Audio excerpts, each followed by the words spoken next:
Hey everyone, and welcome to today's Explainer. I am so glad you're here. Go ahead and get comfortable, grab your notebooks if you want, because today we're cracking a code. A secret language that's hiding right out in the open in our everyday school conversations. Seriously, you use this stuff all the time and probably don't even realize it.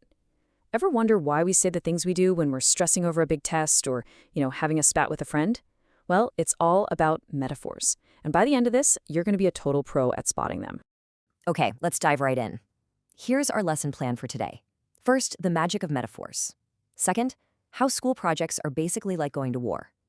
Third, seeing is understanding. Fourth, we'll cover emotions, journeys, and gambles. And finally, you guessed it, your real-life pop quiz. All right, part one, the magic of metaphors, what they actually are and why we even bother using them. So our language is literally packed full of these hidden comparisons. Once you start looking for them, I promise you're going to see them absolutely everywhere. Let's kick things off with a classic from English class. Think about this super famous line from Shakespeare's Romeo and Juliet. Juliet is my son. Now, obviously, Romeo isn't saying Juliet is a literal giant ball of burning gas in the center of the solar system, right? No way.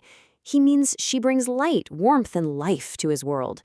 It's a perfect example of how literature uses comparisons to make us feel something really deeply. So let's quickly break down the actual definition.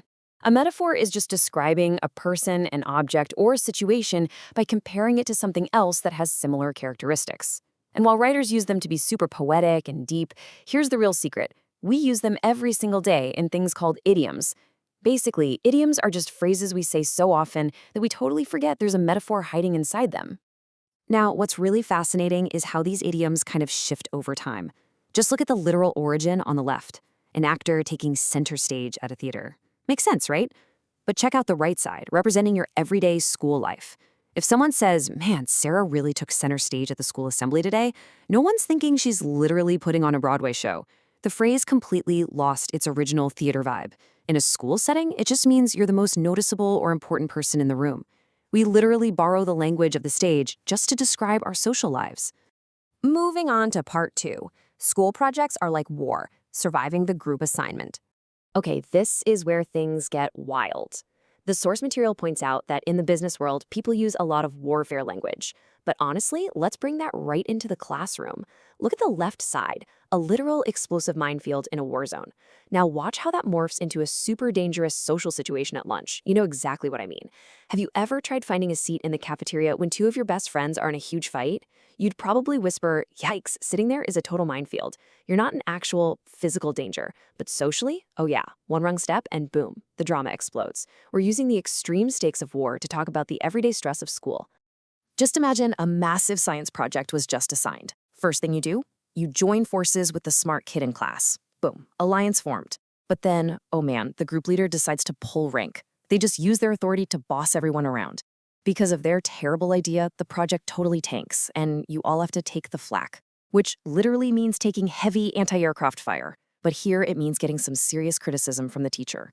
And if things get really toxic, the leader might just give you your marching orders and boot you from the group entirely. We are literally talking like soldiers just to survive a random Tuesday. All right, part three, seeing is understanding, opening your eyes to knowledge. So, we've talked about the battlefield, but what about our brains? We do this really cool thing where we link our physical senses to how our minds actually work. Notice how often we use the word seeing. Like when your friend wants to skip class and you finally talk them out of it, they're seeing sense. Or when a teacher breaks down a brutal math equation and it finally clicks in your head, you're seeing the point. When someone drops a hilarious story by the lockers, you're seeing the joke. And when you are just completely lost in a textbook chapter and then bam, you get it, you're seeing the light. The crucial point here is that all these idioms treat sudden mental clarity exactly like physical vision. If you understand it, you see it. Next up, part four, emotions, journeys, and gambles. Life beyond the classroom. Now, these next categories govern a lot of our everyday feelings and the paths we take growing up. I really want to highlight our source text here for a second.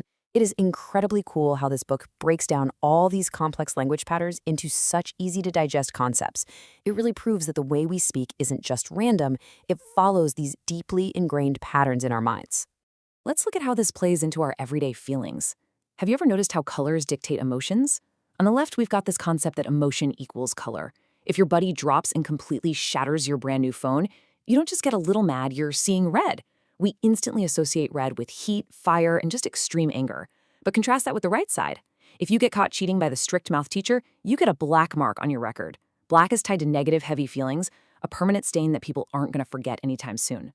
Next is this incredible metaphor that life is a journey. Just follow this timeline with me. At the very start of the school year, you might feel like you're standing at a crossroads, right? Like you have to make this huge decision between taking art or taking band. Then midterms hit. You're struggling with a massive history essay and you feel like you're going nowhere, just making absolutely zero progress on your path. But you push through, you pass the class, and eventually you head into the next grade, stepping boldly into uncharted territory. You are literally describing your own education like it's some grand epic road trip. And finally, part 5, your real-life pop quiz. Let's test that knowledge. Okay, everyone, shake it out. Take a deep breath. Let's get that energy up. Time for a quick pop quiz. Let's see if you can apply these idioms to your own life, specifically focusing on the idea that life is a gamble. You ready? Let's do this. Question number 1, coming right at you. Imagine you're running for student council. You're in a super intense debate, but you aren't sweating it at all. Why? Because you have a secret plan to win that nobody else knows about. In the language of metaphors, what exactly is that plan? I'll give you a second. You have something up your sleeve. Yep, that's it. Just like a sneaky card player hiding a winning ace inside their shirt to win the pot, you're hiding a brilliant secret idea to win the election.